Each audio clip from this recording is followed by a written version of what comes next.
Okay, this is Module 6, and I'll be going over Teacher Leadership Standards 4 and 3. I will start with number 4, and the first question was that, let's see, the first question is that what challenge did I have, or what was a clear stamp, what was a challenge for me? And standard 4 is coaching and mentoring. So a challenge that I had um, would be observation and feedback. I find that doing observations would be not a little intimidating for me because I'll be observing my own peers, um, and giving that feedback to them, knowing how it feels to be observed. I just think that that would kind of like be a hard or a challenging thing for me, but I know that it's something that needs to be done because observations and feedback promotes growth. It promotes learning new things. So I know that since it's something that will help not only the teacher growth, it's going to grow, it's going to also help the students grow. Because if you perfect what you're doing as a teacher, it's also going to influence and affect and trickle on down to the students. So, as a teacher, we want to do as many things to be the best teachers we can be. So, by me getting over that, I would make sure to understand that that's what I'm doing. Understand that it's not me being mean or trying to um, say that I'm trying to do a I got you on the teacher, or just, I guess, sometimes, I find that when you get a new position, or, others feel that you're just pushing your weight. So it's not that. It would be the fact that, okay, these are the things that I see.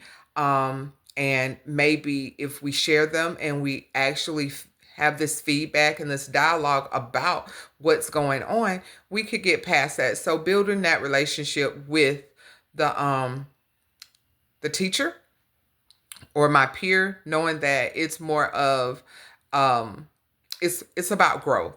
It's about just the growth. It's not about me trying to give you anything bad or do anything negative to you.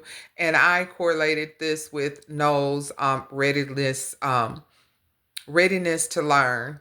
And I did that because, and I stated that because this is a real life. This is just, I thought about ready to learn is anything that you learn, anything that you do, whether it's being a teacher, whether it's being a car mechanic, where it's being a hairstylist, doing nails, it's anything, cutting grass. There has to be a readiness to learn. You have to want to learn. You should want to learn new things. You can't want to stay within this bubble of the same. Because in teaching, I know that things change all the time. There are always new best practices. Nothing really remains the same. But yes, we do have a lot of strategies and best practices that do work, but I'm noticing that the students change. So as the students change, the teachers change, everybody's changing. So there has to be some growth. There has to be some readiness to learn. So that's where I went with observation and feedback based off of that, the learning portion. And standard 3 is more of the curriculum part, the curriculum and the standards and all within standard 3. And the what I had would be an issue is cooperative planning. I found that cooperative planning, very similar, very much collaborative planning. When you're in a professional learning community, there's supposed to be collaborative planning going on. And as a teacher leader, I could see being the responsibility of making that a functional professional learning community, a functional collaborative or cooperative planning um, would be uh, a really big thing because there's a for me because there are a lot of personalities going on, and as adults we tend to think that we already know everything. It's easier to tell the students you don't know, you're not as old as I am or whatever. But as adults, we tend to think that we do, and we want to be in charge of what we're in charge of. And that's pretty much it. We hold tight to that. We sometimes don't want to share. And I find that finding that way again to say, hey, we're working as a group. It's always nice to let's share what you know. I share what I know.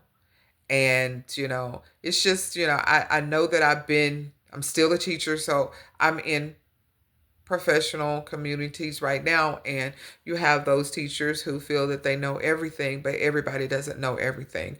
And I'm always open to learning new things as well, but sometimes you get those you get the personalities, and as I'm learning as a teacher leader, that's just, I mean, the student personalities are something else, but as a teacher leader, it's I can really see it being a challenge to work with everyone. However, I have to realize that we're all there to learn. All of us, again, are in this community for whom the students, and for us as adults to continue to grow, perfect our craft, um, and understand that it's important to share, to communicate.